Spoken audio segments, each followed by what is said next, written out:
আসসালামু আলাইকুম। তোমাদের মাঝে আরেকটি রান্নার রেসিপি নিয়ে চলে আসলাম। আজকে আমি রান্না করবো ভুনা খিচুড়ি। আমার ভিডিও যদি তোমাদের ভালো লাগে আমার চ্যানেলটিকে সাবস্ক্রাইব করে দিও। তাহলে চলো কিভাবে ভুনা খিচুড়ি রান্না করি সেই রেসিপি শেয়ার করবো তোমাদের সাথে। আজকে আমি রান্না করবো ভুনা খিচুড়ি। তো ভুনা খিচুড়ি রান্না করার জন্য আমি ডাল, চাল এগুলো সব ধুয়ে পরিষ্কার করে রেখেছি আগে থেকে। আর আমি মুগ ডালটা সবাই তো জানো যে ভাজা মুগের ডালটা ব্যবহার করা লাগে, আমি ভাজা মুগ ডালটাই ব্যবহার করছি। আর আমি খিচুড়িটা রান্না করব ভাতের চাল দিয়ে, আর সাথে দিয়ে দেবো আমি একটু কলার চাল ফ্লেভারের জন্য। তাহলে চলো রান্নাটা শুরু করি, আর সবগুলো উপকরণ রান্না করতে করতে বলে দেবো তোমাদেরকে। খিচুড়িটা রান্না করার জন্য আমি চুলায় একটি হাঁড়ি বসিয়ে দিলাম। এখন দিয়ে দেবো তেল।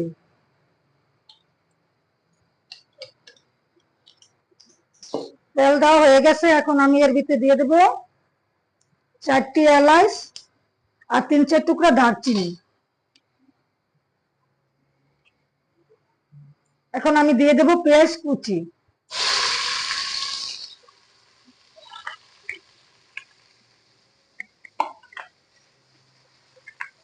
এখন পেঁয়াজ গুলোকে একটু ভাজা ভেজে নেব।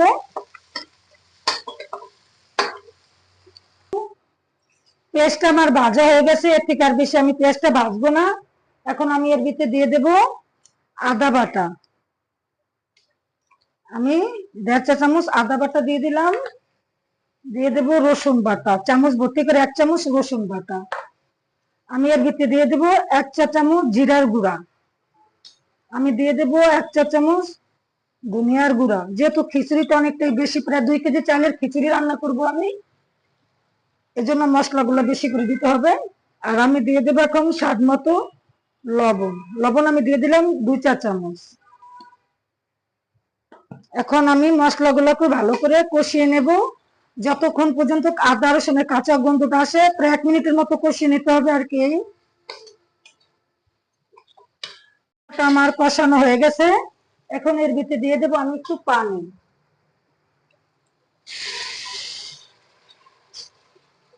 এখন আমি এর ভিতরে দিয়ে দেবো 2টো তেজপাতা চিড়ে। এখন দিয়ে দেব আমি 1 চা চামচ মরিচের গুঁড়া। জালটা আপনাদের পছন্দ মতো বাড়িয়ে কমিয়ে দিতে পারেন। দিয়ে দেব 1 চা চামচ হলুদের গুঁড়া। আর একটু দিয়ে দেবো যেহেতু খিচুড়ি কালারের জন্য, 1.5 চা চামচের মতো হলুদের গুঁড়া। এখন আমি মশলাগুলো একটু কষিয়ে নিচ্ছি। এখন আমি এর ভিতরে দিয়ে দেবো যে চাল ডাল একসাথে ধুয়ে রেখেছিলাম সেগুলো দিয়ে দেবো। কষানো হয়ে গেছে। আমি এখানে 2 কেজি চাউলের খিচুড়ি রান্না করতেছি।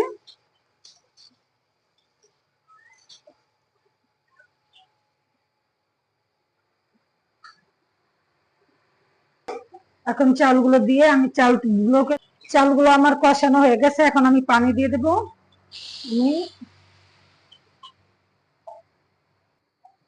আমি এর ভিতরে 4 মগ পানি দিয়ে দিয়েছি আধা লিটারের। আর যেহেতু এটা ভাতের চাউলের ভুনা খিচুড়ি আর কি, এটা পানিটা বেশি লাগবে। আর পানিটা আমি গরম পানি ব্যবহার করছি। গরম পানিটা ব্যবহার করাই ভালো, চেষ্টা করবেন গরম পানিটা ব্যবহার করার। এখন এটাকে আমি ঢাকা দিয়ে রান্না করে নেব 10 মিনিটের মতো। তো ফিরছি 10 মিনিট পর। এখন আমি ঢাকনাটা উঠিয়ে নিলাম। আর আগে থেকে যে আমি পলার চালটা ধুয়ে রেখেছিলাম সেগুলো দিয়ে দেবো। এই টাইমে দিতে হবে। আর যদি আমি একসাথে এই চালটা দিতে যেতাম, তোমরা যত জানো পলার চালটা যদি একসাথে দিতে যেতাম তাহলে খিচুড়িটা ভর্তা হয়ে যেত। আর এই যখন দেখবো যে খিচুড়িটা পানিটা টানা টানা অবস্থায় চলে আসবে, তখন এই পলার চালটা মিক্স করে দিতে হবে। এর আগে দেওয়া যাবে না, আমি বারবার বলে দিচ্ছি। দিতে পারো, আর না থাকলে নাই। এখন আমি পলার চাল দিয়ে আবার একটু এটাকে নাড়াচাড়া দিয়ে এটাকে এখন যত মিডিয়াম লো আছে রান্না করতে হবে। একবারে চুলার আঁচ কমায় দিয়া ঢাকা দিয়ে ঢেকে রাখতে হবে। আমি আগে ভালো মতো এটাকে সেট করে নিই।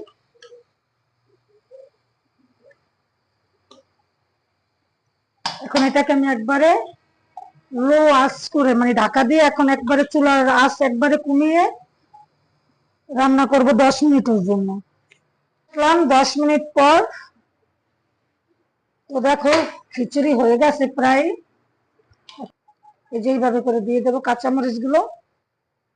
আর যদি এই কাঁচামরিচ গুলো ফাইটা দেয় যে এতটা জাল হইব গ্যাস, খিচুড়িটা বাচ্চারা খাইতে পারবো না। এই কারণে আমি শুধু ফ্লেভারের জন্য খিচুড়িতে কাঁচামরিচ গুলো এইভাবে ব্যবহার করলাম, তো আমার রান্না হয়ে গেছে। টাটা।